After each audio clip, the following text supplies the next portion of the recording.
Today, this is going to be episode 10 of Chairman Talks. We've interviewed 9 other people, but this episode is going to be very, very special. Going to be interviewing Leann, and this is something that we've never done before. So I'm excited to do this. And I hope you guys are excited as well, because I know that she's going to drop massive value. And obviously, you guys know, Leann has, at this point in her career, has spoken in front of tens of thousands of people, spoken at the big conventions, traveled around the world, helped a lot of people, is an inspiration to a lot of people. So guys, I want you guys to send this call out to a few people while we're go ahead and getting started.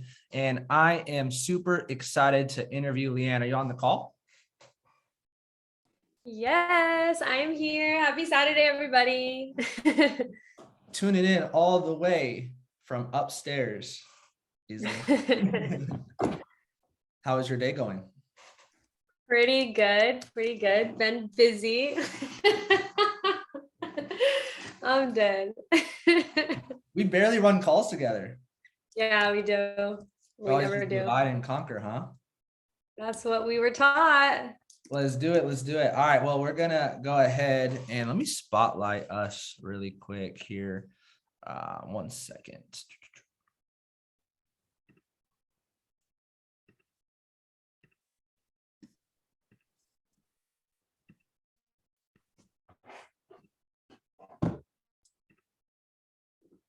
There we go.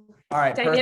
All right. So we're going to go ahead and just jump right into the call. So the first thing that I want you to talk about is, how do we meet?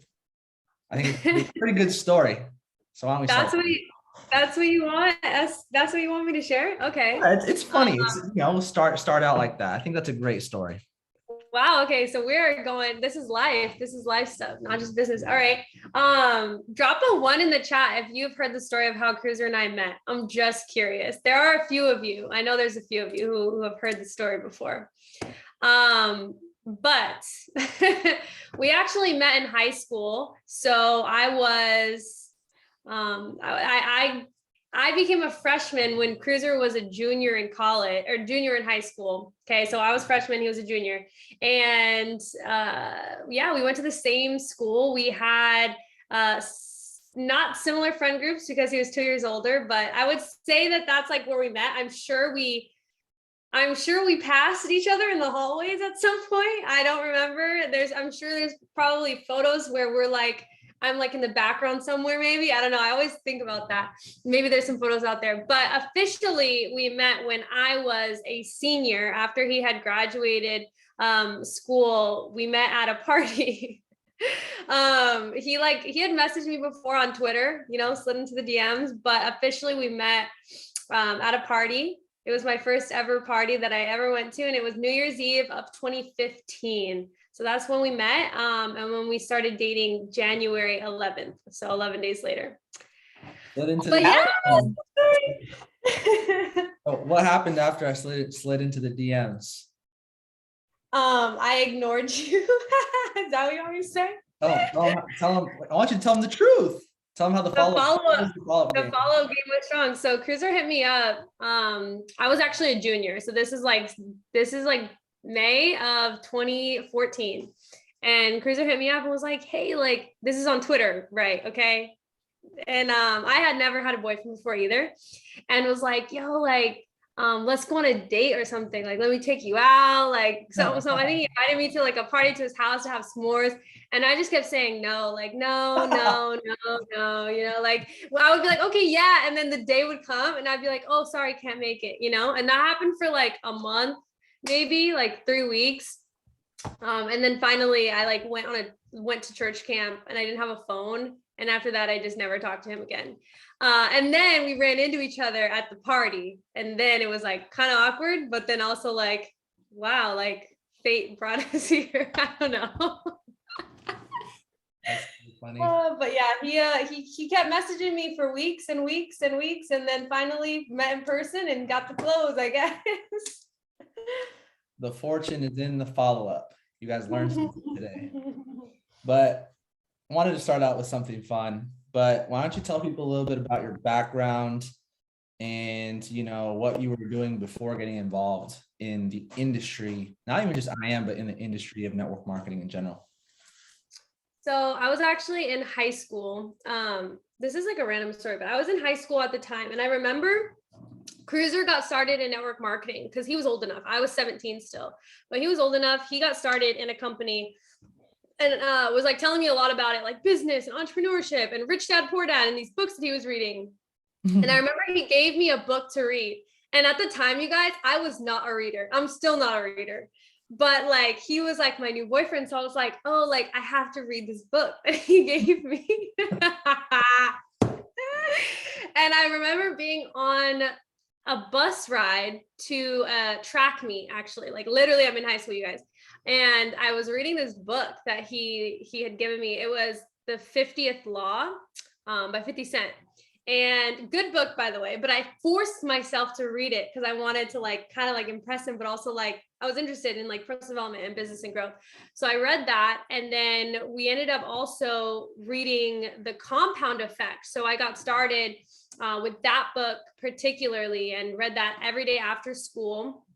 And then finally on May 19th, I turned 18 and officially was legally able to create an account in network marketing. So I was in high school. I was working at Papa Murphy's Pizza. I did have to work when I was in high school. The moment I turned 16, I had to get a job to pay, family bills. My mom was a single mom.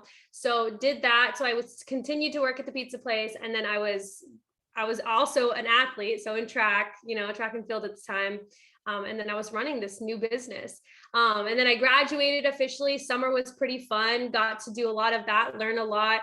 And then I went to college for computer programming, and I was working and I was running my business. And throughout this process, I'll just let you guys know, my first year in network marketing, I didn't make like a single dollar. Like, I don't think I sold a single product. Yeah, no, not one product. I had to personally purchase product to stay in my company. And so my family would help me pay for that. So like they were purchasing products like as customers, but it was like for me to pay for my account so I could stay as an IBO.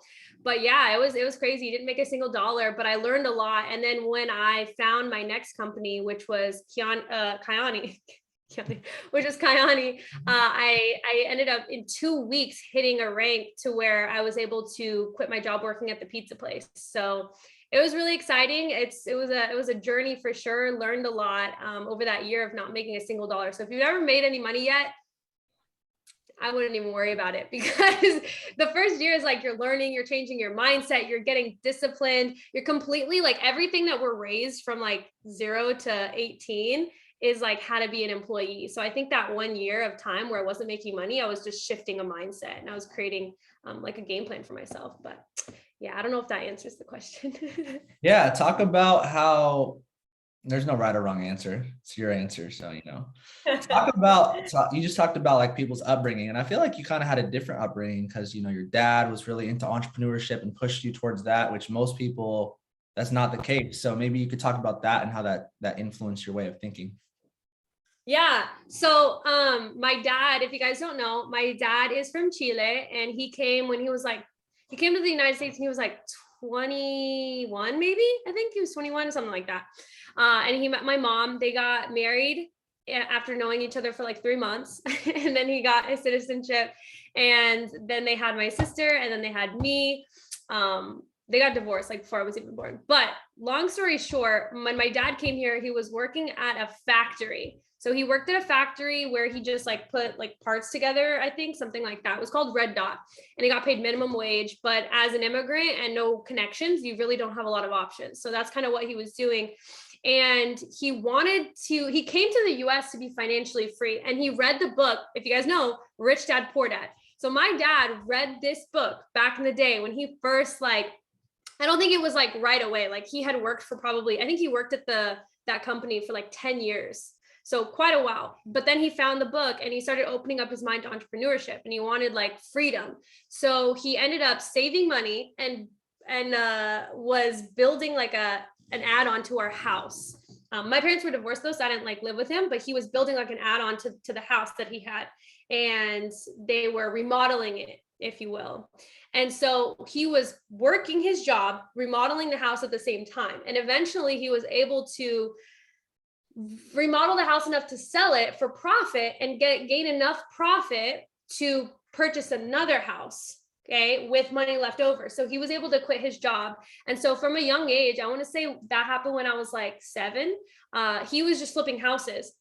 And so growing up, whenever I would visit him, every Friday night, I got to see my dad.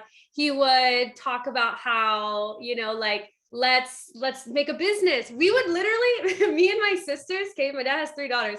We would like sit with my stepmom and my dad, and we would all like think of business ideas. They'd be like, all right, what's the business idea for this week? Like, what could we think of?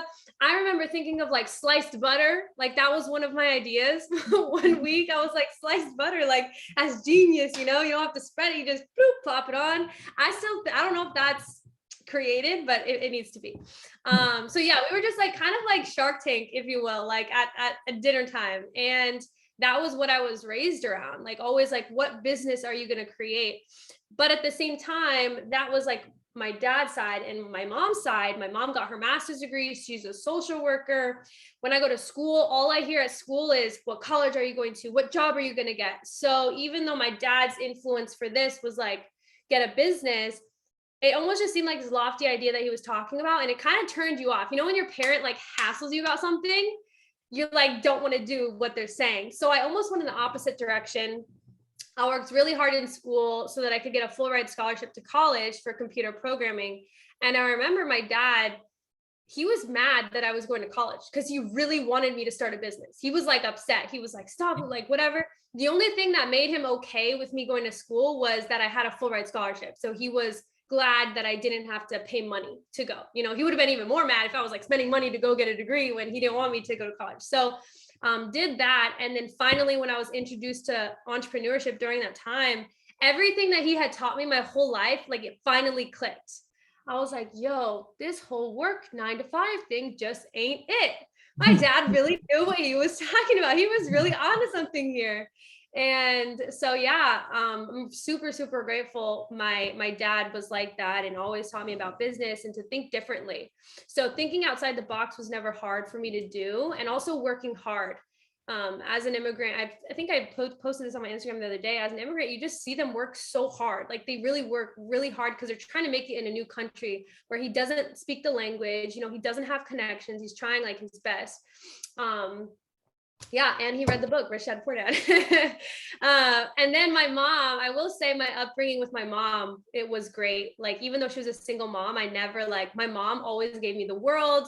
My mom is like the most supportive person ever. Like, no matter what I'm doing, she doesn't really care what it is. She knows I'm going to succeed. She tells me like, you're going to win, like just supportive, somebody that where like, they're not supportive of what you do. They're supportive of you. So it doesn't matter what you're doing in life, they support you. And so my mom was kind of like that. So even though she was sad I dropped out, she was really glad that I was like chasing something. And now I get to see her all the time because I don't have a job. Amazing. Amazing. So very interesting upbringing. A lot, in some ways very similar to a lot of people, and a lot of, in another way, very different. And then you came into the industry, had no success your first year. Then the second year started making twice as much money online as you were at your full-time job. This is all before I Am Academy. We haven't even talked about I Am yet. So we're going to get to that in a second. But before we do, I know that, you had some pretty big challenges happen, in our previous business. And so maybe you could talk about that, some of those challenges and how you were able to overcome that. Which challenges are you referring to specifically? Let me ask you this. What was the hardest thing that you went through while, building the business? Yeah, we'll start there. Okay. The hardest thing I went through, not just like in building business, but in life, was losing my grandma. And then a year after, losing my grandpa. So if you've ever lost somebody on the call right now, I feel you. I'm not going to cry, but I do miss her every day. And the reason it was hard was for a lot of reasons. Like when something happens in your life, and this is what I've come accustomed to, if the best way to describe it, like you never really get, thank you. you never really get used to it. You just come accustomed to it and you get really good at like bouncing back. But when things happen in your life, it's really easy to just give up, you know what I mean? And just fall back on everything that you had. But, and I want to say, I'm not gonna even lie. Like I did, like I was down bad. Cruiser will tell you, like I was down bad for quite a while. And when I first got started in my last business, I got started in February 16th, is when I think we got started. And 2 weeks after that, it was like 20 days, right? Was it 20 days? Roughly. Or 14 days? I don't remember. It was a certain amount of days. I was able to go full time. Like I sponsored so many people so fast that I was able to make enough money. Like I was making $1,500 in 2 weeks. So imagine coming into this business and in 2 weeks going platinum 1,500. Like that's what it was for me. And my business was growing rapidly. Even a month after that, I think it took us 90 days to hit the next rank, which was $3,500 a month. So I had massive momentum. And it was February, March, April. And I think it was like right before, sometime in there, like April, at the end of April. And then I got to spend May, running up the business. June, right, running up the business. And then finally in July, that's actually when she passed away. And so what happened is I had all this personal momentum, personal growth, like I had never made so much money like in a business before. I had never made so much money not working a job. I had so many people counting on me too, like relying on me. Like I had a big business, like hundreds of people. And so when it happened, I remember kind of like losing it, like literally, like all my habits were thrown off, everything that I had worked for, like my business didn't collapse, or anything like that. But me personally, I had lost all that personal momentum of excitement and hungerness and work ethic. And so that happened for me after about, I want to say it really, like I was down bad for probably like 6 months. And then after that, I had to realize like, man, if I don't get it together, I'm a disappointment to my grandma. And something that I'll tell you guys that I'm so grateful for, something I love about her is my grandma's the person who's like always checking in to see like if you hit your goal. Like imagine your grandma hitting you up every day, like, did you hit chairman yet? Did you hit chairman yet? That's literally what she would do for me in my previous company. She would say like, Leann, did you hit emerald? Did you hit emerald? Did you hit emerald? Like every time I saw her, she was asking, did I hit it? How close was I? Like what's going on? And so when I took that pause, I was like, damn, like if she were here today, she would be like, what's going on? Like, you told me that you were going to do this. You told me that you were going to hit these ranks, Leann. You told me that you were going to inspire these people and you were going to make 6 figures and you were going to help retire your mom. What are you doing?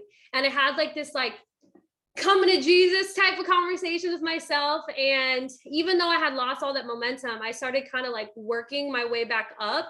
And thank goodness, I found I Am Academy, because I was actually in that company for 2 years. And towards the end of the second year is when my grandpa passed away. So the first year my grandma passed away, the second year my grandma passed away.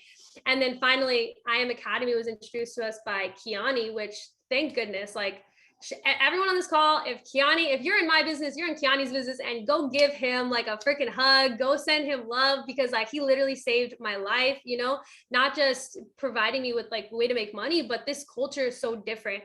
I ended up going from being so hungry for success to being hungry to like want to be alive, if that makes sense. Like when you get to a really dark place, it's like you don't even care about anything. Like I don't care about cars, I don't care about money, you don't care about anything. You're just like, I just wish I could just enjoy today. Like I just want to wake up and be like, I'm living, and so I would say that was probably my hardest thing. And it took me years. Like it literally took me years to figure out how to overcome like mental health issues, how to not only that, but also be a leader for others when you're struggling. Like I'm sure all of you guys have mentors out there, but like how often do you check in on your mentor who's showing up for you as best as they can? People think they're bulletproof. Like, yeah, they think that like our feelings don't get hurt. They think that, I see chairmen work so hard. Like literally I have friends, some chairmen, and they like work so hard. And I don't think that they get the appreciation that they really like deserve, or even like the acknowledgement that like without Kiani, none of this would be here. Or without John, an entire system wouldn't have been created. So definitely check in with your mentor, because that balancing themselves as an individual to now balancing a massive group of people is like a crazy accomplishment. So that probably took years to figure out, but I totally went on a rampage with that question. But yeah, hardest experience. And kind of after that was like a lot of growth. So a lot of people, that was a lot. That was great. I think one thing is the fact that, you know, people go through trials, people go through things, people go through a lot, and they don't realize that, you know, people who have achieved massive levels of success have gone through the same things, if not worse, oftentimes, but they just, you know, keep pushing through. And you're obviously a testament of that. And I know a lot of people, we everybody on this call knows somebody that struggles with mental health, and a lot of people, you know, go to you because you're an individual who struggled with that, but found a way to overcome that and still go out there and have massive success. So what advice do you have for people who either are struggling with their own mental health, or maybe they know somebody that is? Ooh, those are two really good questions. Those are two completely different things too. Okay, so if you're struggling, I always talk about these three things. Number one is setting goals for yourself. I always talk about the three types of goals too, like what you want most, what you want right now, and who you want to be. Because at the time, what I wanted most goals were very insignificant. Like, man, I just wanted to eat good food and have nice cozy socks. Like literally I didn't have big dreams. When you're in a dark place is what I mean. And so I always talk about like setting goals for yourself, and like progress equals happiness 100%. So if you're not making progress in life, chances are you're not happy, and that's why you're not happy, and you stay not making progress because you're not happy, even though you're not happy because you're not making progress. So I always talk about just like setting realistic goals for yourself and being your own biggest fan. So number one is like setting goals. Number two is personal development. I read the book Breaking the Habit of Being Yourself because John recommended it to me, and it changed my life, because what it did was it took me out of the victim mindset. What happened, and I can give you guys exactly what happened to me and how I got in there. Like, and I have suffered with mental health issues for a long time, but what happened was once upon a time, and I can tell you the day. Okay, I'm gonna write a book someday about it, but there was a day where I hit my low and I stayed there for a very long time. And what happens is when you stay low for a long time, it becomes a habit. And so when you read the book Breaking the Habit of Being Yourself, it talks about that the depression, the whatever, the anxiety, whatever emotions that you feel that are going on negative, it's because you've created a habit of that. Your mind actually craves that emotion because it's felt it so many times. Like, you know, like maybe you weren't addicted to these strawberry lemonades, right? Maybe I wasn't before, but now I have them all the time, to where like I just drink it because I want, like it's just an addiction. You know what I mean? Like I need it every day to function. But at one time it wasn't. It was just like, oh, like let me just have the strawberry lemonade, right? So your mind, it's similar. Mind has those addictions to these sad emotions, if you will.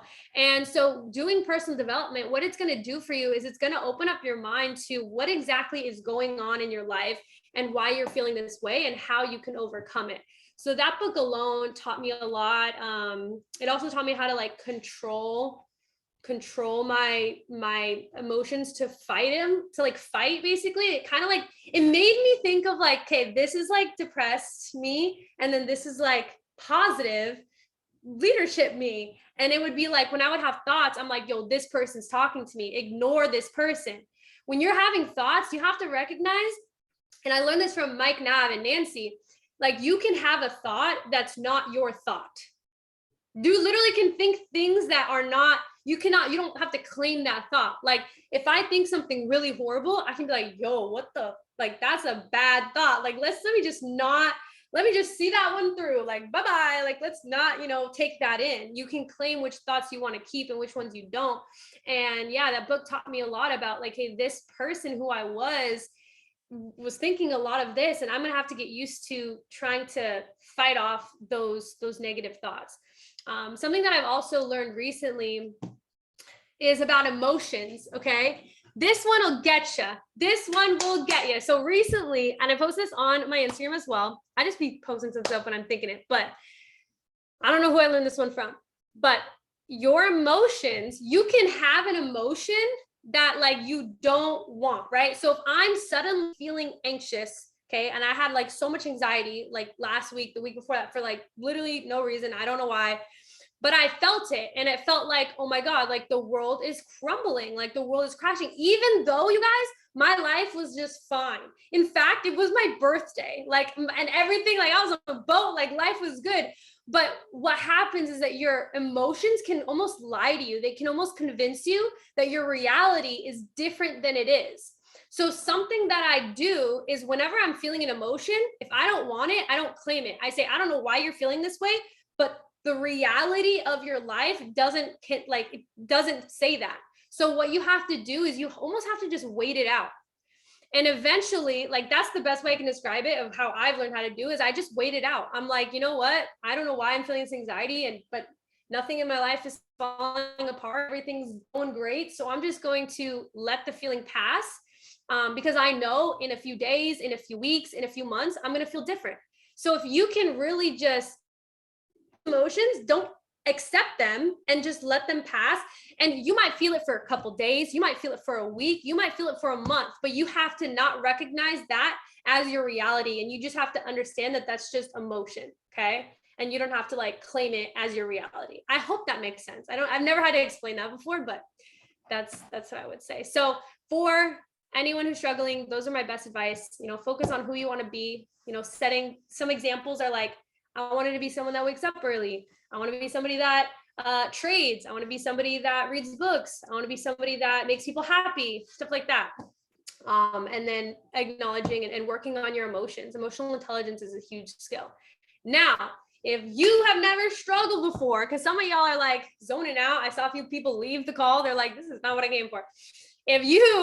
Okay, chances are if you're a leader or if you ever want to be a leader in this business, or even if you have friends, okay, and they're working on and building this business, it is so freaking hard. I'm gonna be honest.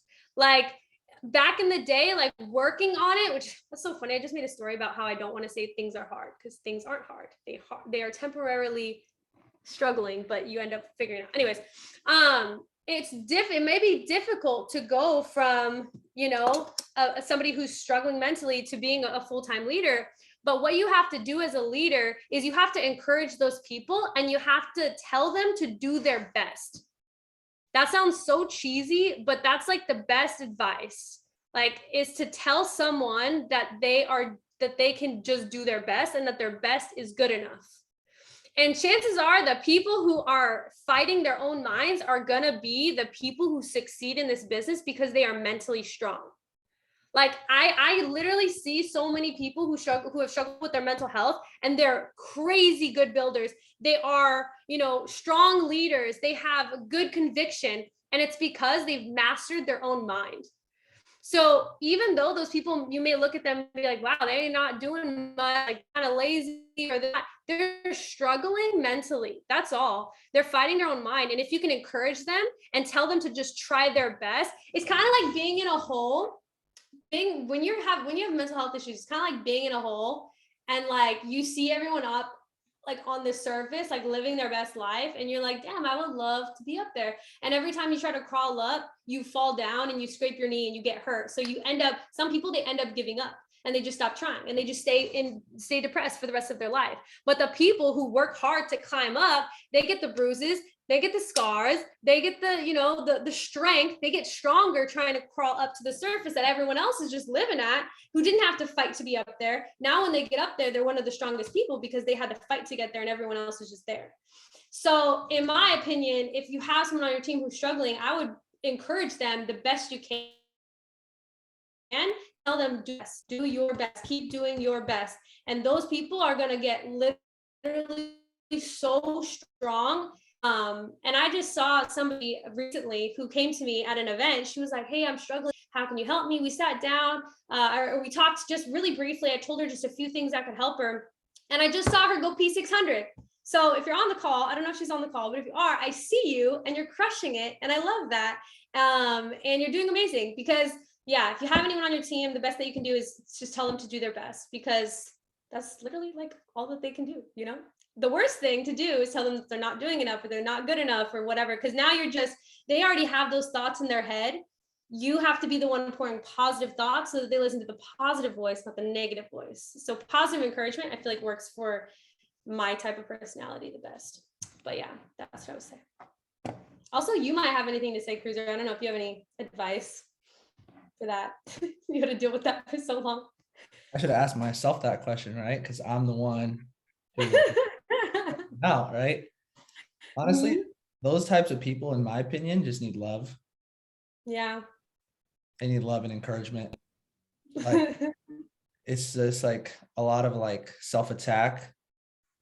And if you are, that type of person that is just encouraging someone, showing them love, it gives them that, I don't know how to explain it, but it just over time just helps them out.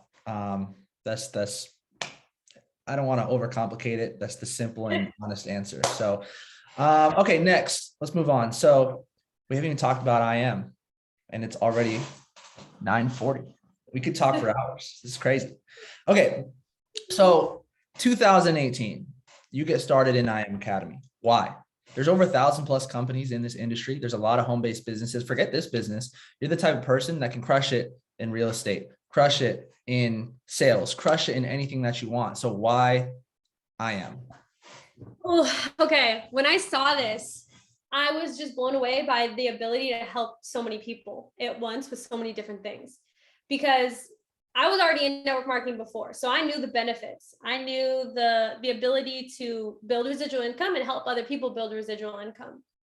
But what I saw a lot in my previous company was not everyone is good at sales and everyone is good at talking to people right away, which eliminates their ability to make money. They have to sell in order to make money.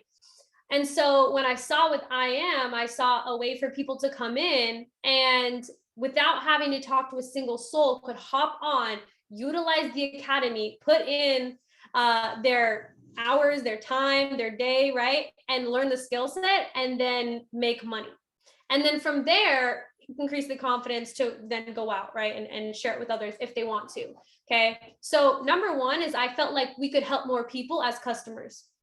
Number two was for myself, it is so much easier to, this is a weird sentence, but this is what I told my mom. When my mom was like, you're switching companies, like, yo, what is the number one demand in the world?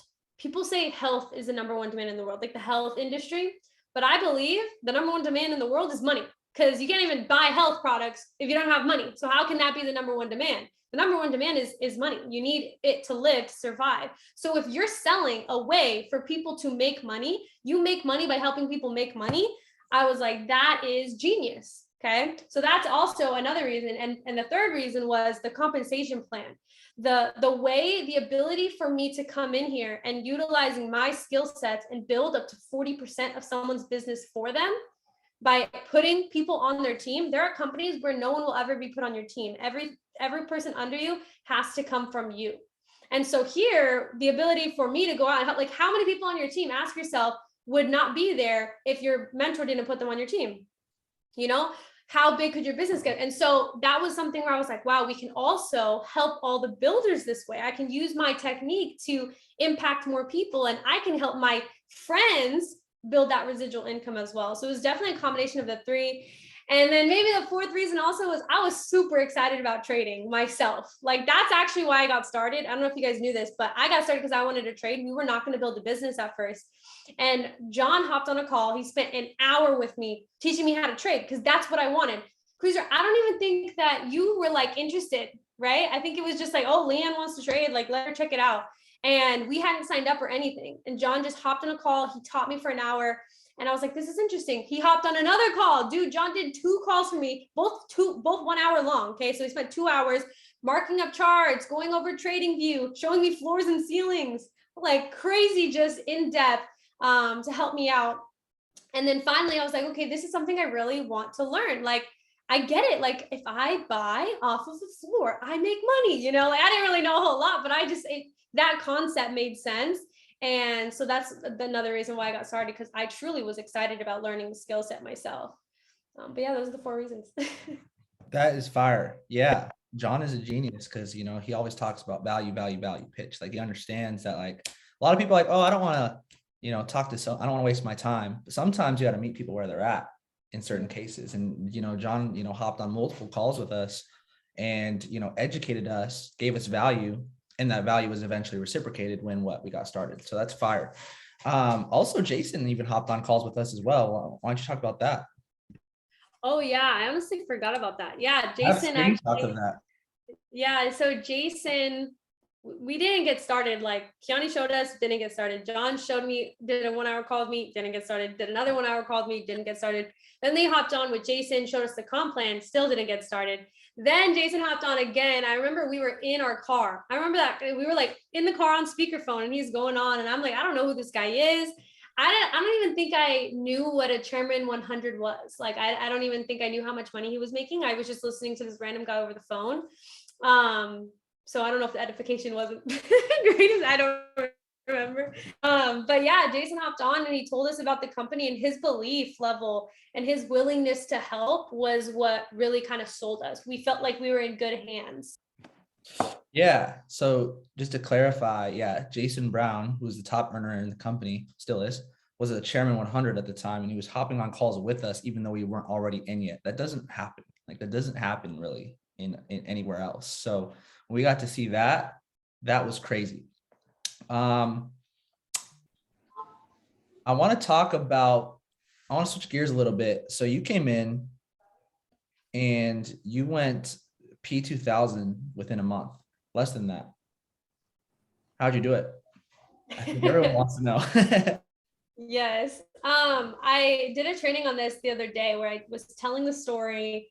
When I first got started, we got started and it was, if you can summarize it, because the reality is like everybody wants to have like success fast, or at least sooner rather than later. So like what allowed you to like do it fast? Yeah. So, I mean, when we first got started, right, it was, I think we hit it faster than 3 weeks because we didn't even build our first week because it was New Year's.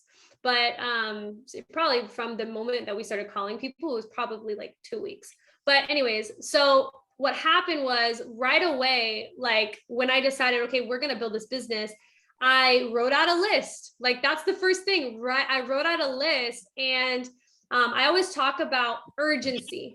Urgency was the name of the game. Urgency and all out massive action. So I think I did training on this the other day. I don't know if anyone saw it, but what happened was we sat at we went to a Panda Express. Okay. We ate lunch and we invited some of our friends and we showed them the information and they got started on the spot. And the moment that they left, I said, hey, what are you doing right now? Are you free? And that's urgency.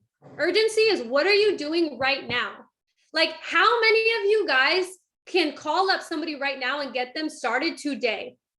How many of you guys have not told your family, your friends, your cousins, your siblings, your coworkers? I literally told everyone, okay? I called up everyone. I said, yo, this is what I'm doing, okay? So urgency, confidence / conviction.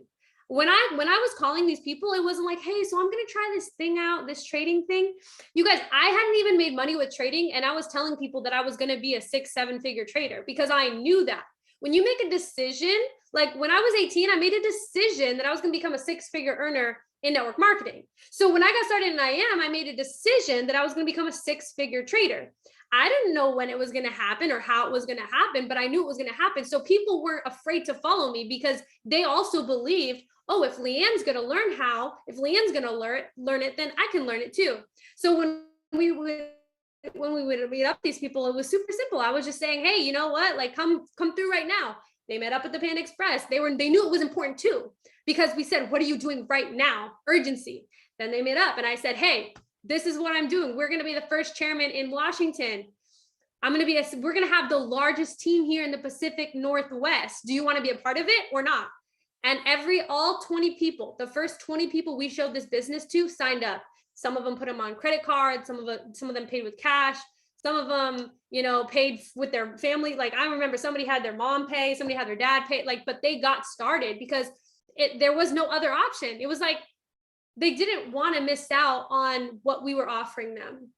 And chances are the reason that you haven't built a strong business fast enough is because your belief level is not there yet. My belief was I already had massive success in network marketing. Okay. So my belief in myself was high and other people's belief in me was also high. So that did help. So don't try to like compare your story to mine. You know what I mean? Like it's a little bit different. But just know that once you make the decision and you have high confidence and other people have confidence in you, you can tell them anything. Yo, this is going to make you successful. Be a part of it with me. Let's go see results. And then you don't stop until you be successful and you get the results. Right. So that was probably the thing that we did that helped us the most, that had us the most success: urgency and conviction. And then we talked to a lot of people. And you just casted a vision. You know, you said, this is where we're going to be. Mm-hmm. This is where we're going to be. This thing's going to blow up with or without you, with or without me. And I don't want to be left behind. I don't know about you. That's another like key factor. One thing that I think you've mastered more than 99% of people is social media. You know, you've went out there and brought hundreds of people into the business through social media. So if you could talk about the importance of social media, number one, and then number two, just some basic tips on how people can do what it is that you've done and start to duplicate that. Okay. Yes. Great question. So when I first got started in IM Academy, I actually hadn't built a business online before. And John was like, you guys have to get on Facebook. Get on Facebook. He made us post on Facebook. And like, I didn't post on Facebook like that. Like I had stopped using it. My family was there, but he made us post on Facebook. And then he started making these like videos. If you go look back on John's Facebook, you'll probably see them, but he made like these recap videos, these story videos of him traveling and touring and stuff. And so I had never done that before when it came to building the business. But what I had done is, this is embarrassing, kind of. But when I was very young, I have been making videos since I was like 10, okay, 10 or 12. I've been making YouTube videos, lip syncing videos, dance videos. I don't know if you guys know the video. Drop a 1 if you know what I'm talking about, because this is so rare that you know what I'm talking about. But those videos where it was like lyrics and you would write the lyrics like on your fingers and like put them up and you would like see like the lyrics. It'd be like a lyric video for a song. Anyways, would make those videos. So a long time ago.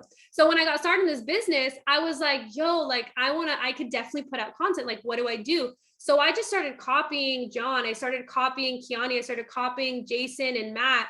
And from there, I created this like technique for stories. Okay. So on my stories, if you don't already do this, this is key to getting people to hit you up, because that's what attraction marketing is. My goal was I didn't want to go talk to every single person. Like I know a lot of people who are really good at going to the gym and getting people's numbers. Me, I'm like low-key kind of shy. Like you wouldn't think, but I am. I'm like kind of shy. Like when we're in public, I just like don't really want to like speak up. So I was like, you know what? Let's see how many people I can get to reach out to me. So ask yourself, how many people are reaching out to you? And from there, I was like, okay, what's going to make somebody reach out to me? And it's what you're putting on your story. So I came up with the idea that consistency builds credibility. So when I started posting my work ethic every single day, stop laughing. When I started posting my work ethic, like what that means is charts, events, calls, people kept seeing it over and over again. And they're like, yo, what is she doing? What is she up to? And I posted every single day. Like you knew that I was learning how to trade because I was posting that every single morning, every single night. Okay. And that was number one. There's 4 that I do. So number 1 was work ethic. Number 2 is your face. So I would pull my face up on social media because at the time, not everyone was trying to be an influencer. There was very few people back in 2018 who were talking on their Instagram story. Even now, think about all the people you follow. How many people are actually posting content? Very few. So if you're posting your face, people are going to get familiar to you. They're going to like you. They're going to trust you. So work ethic, your face, something motivational or inspirational. You want to be somebody that people associate with success, When they think of you, they think of success, positivity, love, motivational. And so I wanted to post that to like really get people to think, okay, if I'm going to reach out to someone, I want to reach out to her. And then lastly is lifestyle. We can't go on our Instagram pages and say like, yo, this is how much I make a month. But people knew I didn't have a job because I was never at a job. I was constantly posting my life. I was posting the travels. I was posting all of that. And that also helped build my influence because people are like, yo, I want what she has. So those are the 4 things that I would, if you're brand new, posting those to your social media, or if you're not even brand new, definitely post them to your social media. And then in addition to that is Reels. Reels came out and I went crazy. I posted a Reel every single day for 60 days. And the goal was 30, and then I just kept going to 60. I gained around 5,000 followers in that time. And it's just been amazing. I started a TikTok recently in the beginning of May, and it's almost at 5,000 followers. And yeah, so it's just, I think that's the best way, is to get people to message you and say, what is this? What do you do? And if you don't know where to start, go find your mentor and just follow what they do and try to recreate what they're doing. That's amazing. I know that you started that TikTok for NFTs, have been, getting a lot of people started through that. Do you think that NFTs are something that everybody should get into? Why are NFTs something that you're so interested in? So NFTs are fun. They're just fun. NFTs are the world of the NFTs has blown my mind. I've never seen people with such small capital come in here and completely change their lives. I've seen people mint projects. Minting is purchasing an NFT on the initial release. I've seen people mint a project for like $150, and then 3 days later, it's at 5K, 10K. And that can completely transform someone's life, because yes, you can take profits on that, but think about all the other NFTs that you can purchase and do that with now. And so people are really going all in and seeing a lot of success. And I think in addition to NFTs, Web3 itself is just really exciting because it's decentralized. Our information is just gonna change the way that we use different online apps, right? Because right now, when you go scroll on Instagram, they're collecting all that data and they're selling it. But when it's decentralized, they don't get any of that data. And in order for them to profit off of you, they're going to have to give you some money in return. So I was actually watching a video about like a social media app where they're going to pay you to receive your information on your likes, what you're liking, what you're scrolling, the ads that you want in your, your screen. So yeah, there's just a lot to Web3 that gets me excited. And NFTs is just a small little part of them. There's a really cool community there. There's a lot of money to be made there. And yeah, community and money. That's what NFTs are right now. There are NFTs, at least. There's a lot more utility to it, but that's for another call. Any projects you're looking at right now? Ooh, right now, there's a project called Shrouded Playground or something like that, that I think is going to do really, really well. The only thing is you got to get whitelisted, and whitelisting can be difficult. You can make art, you can rank up, on the Discord, but getting whitelisted for any of the projects that I post in the Telegram. So definitely check out the Trading Crypto Telegram. Every once in a while, I'll post a list of NFTs, and you can just like find their Discords and try to get whitelisted for them ASAP. But yeah, Shadow Playground's gonna do good. I just minted Porkies. I just flipped. This is a call that I got from the NFT, Jacob. I don't know if you guys know who Jacob is, but he posted it in his Discord, and I was like, what is this? It was like 2 a.m. and I bought it for 0.28 Solana, and then I sold it for 1.28 Solana from a listing a day and a half later. So yeah, there's just random. It's just a lot of fun. So get into the space. If you have questions, definitely hit me up.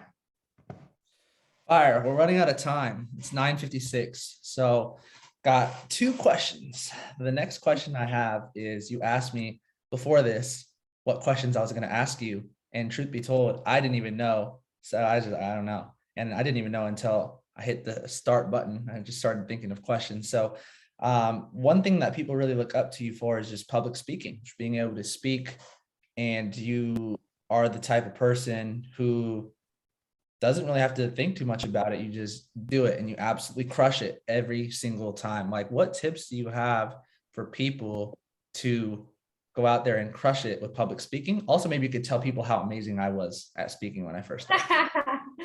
Oh gosh, yeah, Cruiser was hard to watch. You know those people where they're on stage and they're speaking and you're like embarrassed, like you can't watch, like you close your eyes, you plug your ears. That's how Cruiser was. And then he obviously practiced a lot. Like I have videos of you in your underwear at like 3 a.m. practicing the presentation, practice it in the shower, like back in the day. Whoo, those are the days, getting it right. And then obviously repetition helps. But I would say the thing that helps me the most is I always am kind of just like speaking as if like I'm talking to a friend, you know, not trying to present, not trying to like be this different type of person. I think we lose a lot of people struggle with public speaking when they're trying to present something that's not themselves, or they're trying to go on stage and be this professional trader or this professional network marketer versus just going up there and being themselves, and then what comes. So I think that also helps me, is like, I'm definitely somebody that when you hear me speak, I'm kind of just like spitballing it, going off the wall, just saying what comes to my mind. And that helps you so that you're not like overthinking it and coming up with just saying, you know, like if you rehearse something, if I try to memorize something and then I try to say it, it's not going to come out right. And in fact, the moment you mess it up, the whole thing just gets fucked. And you're like, I have no idea what I was saying. And now it comes out even worse than if you had not tried to memorize it and you just tried to think of what you wanted to say and just say it, you know? But yeah, that's what I would say for public speaking. Yeah. When I started, I had a very high bar of like what I needed to say, and it had to be like impressive. But like what's crazy is when you lower that bar, you just destroy the bar and you just say whatever you're thinking, you just say it. I feel like that's what you do well. Yeah. I think we'll end on this. I lied. I have two more questions because you just gave me another one. It's 9:59. They could be on here until 10:01. It's fine. All right. So next question is, the biggest compliment that I see you get is authenticity, because you mentioned it. And so like, how important is authenticity? Why do you think you get that compliment more than anybody else? And yeah, just talk about authenticity. You could say whatever you want to say about it, but I feel like you should talk about that, since it's something that you get complimented on all the time. Yeah, that's definitely like the number one thing that I hear. Like, yeah, it's not my beautiful eyes. It's always authenticity. But probably because I actually don't know why, but I definitely feel like How important is it? How important, or like, why? Like, I don't know. Like, I feel like it's so important and people don't realize how important that it is. Mm-hmm. I think for me, it's too hard. Like it's too overwhelming to try to be somebody else, that I actually just gave up and was like, this is what you're gonna get. You know what I mean? Like, this is the real me. Like the moment you hang out with me, you're gonna realize, wow, she is incredibly strange, you know? But I think that people almost respect that more because there are so few people who are doing it. You know, there are so few people who are like comfortable in embarrassing themselves and being themselves. And, you know, like sometimes I'm afraid of sounding stupid, but I'm like, I really just whatever, like what's the big deal, you know? But yeah, authenticity, I think coming from like a warm place, like a genuine place. This is what I get the most whenever I'm talking about a presentation, when I'm doing a presentation, people are like, wow, you sound so genuine. And it's interesting because I'm like, okay, well, I am genuine. That didn't sound genuine. Like I am genuine. You know what I mean? Like when I'm presenting the information, I'm very passionate about how this academy has changed my life. And so it just comes out naturally. Like there's no way you won't feel it when I'm doing an op call or when I'm in person giving a training, because I'm giving you everything that I have. You know, it's not like a front. It's just that energy. And I think people like that, you know? So it's definitely important to be genuine because people can feel when you're not real. And even me, like when I feel somebody or when I see, this is the way that you can tell. I was with Ivana, we were talking with the group the other day, and somebody was talking about how like putting up a front. Somebody asked me, they were like, Leann, you're so different from your friends. And I was like, I'm actually not. Like my friends and I, we all have very similar interests. We love Disney Channel movies. We love singing Hannah Montana. We love, like, I love this business. I love talking NFTs. Like what I love. And I'm not afraid to, like, if somebody else doesn't love it, that's not going to make me not love it because I already love it. You know what I'm saying? But we were talking about how when you're with different types of people, we're talking about code switching. You guys know what that is? Like code switching, where it's like you show up a little bit different based off of who you're around. And something that I pride myself in is that I'm really very, very, very similar in every scenario. You put me at a club, you put me at church, you put me at a business event, you're most likely gonna get the same Leann, just very like tweaked based off of the, you know, the place, right? If I'm not gonna be dancing crazy at church, but I'm dancing crazy at a club. But that's what I'm saying is, like, ask yourself, you know, do you feel the need to change who you are in different situations? And then I think kind of like coming down to, I think this, my mental health actually helped a lot with this, because I had to just come to the realization of just like, just love yourself for like who you are. And then if people want to love that, then they're going to love it. Because I would much rather have people who love me for me than who love what I'm giving them. Visit me. And then you just get tired of showing up that way. And then they're not actually your friend. They're the friend of the person that you created for them. I saw this video the other day. It said 90% of people are like fronts interacting with fronts, like fakeness interacting with fakeness. And like when people are real, you can just feel that energy. So love that. All right, I want to respect everyone's time. So just to close this out very quick, last thing, for people that want to go out there and make 2022 the best year of their life, when it comes to trading or when it comes to this business or both, what advice do you have? And then we'll close it out. Make a decision to go all out, like go all out in every single way. Go take a notebook and write down all the goals that you have and write down the steps that you need to take on a daily basis to get there, and just go all at it with your full heart and your full effort. Because I didn't say this at the beginning, but during the time when I was talking about my biggest struggle with my grandma, that lingered for about 2 years. And after 2 years went by, I looked back at my life and I looked and I was like, damn, I wasted 2 years. And yeah, I showed up, I did the bare minimum, I was building my business, all that, but I never gave it my all. I gave half-ass effort for 2 years. And after 2 years went by, I said, wow, where could I have been if I would have just given all my effort during that time? So whatever you do, go at it with your best effort, because if not, you're just wasting your own time. You're wasting the effort that you are giving, and you're never going to get the results that you want because you're not giving the effort that's needed to hit those goals. So go out there, try your best. If you feel overwhelmed, if you feel tired, it's good. It's probably because you're giving it your best effort. If you're not, then you're probably not doing much. So just kick it into high gear. Awesome, guys. If y'all got some value, go back to Leann's last post on Instagram or on TikTok. Show some love. I appreciate you for sharing all the things that you shared. I got massive value. I know for a fact people who don't know your story or don't know everything that you shared got massive value as well. So I appreciate you. With that being said, guys, hope everybody has an amazing rest of your guys' night, and I'll see you guys on the next call. Leann, I appreciate you, and I'll talk to everybody else here soon. Have a good night, guys. Love you. Bye. Bye, guys.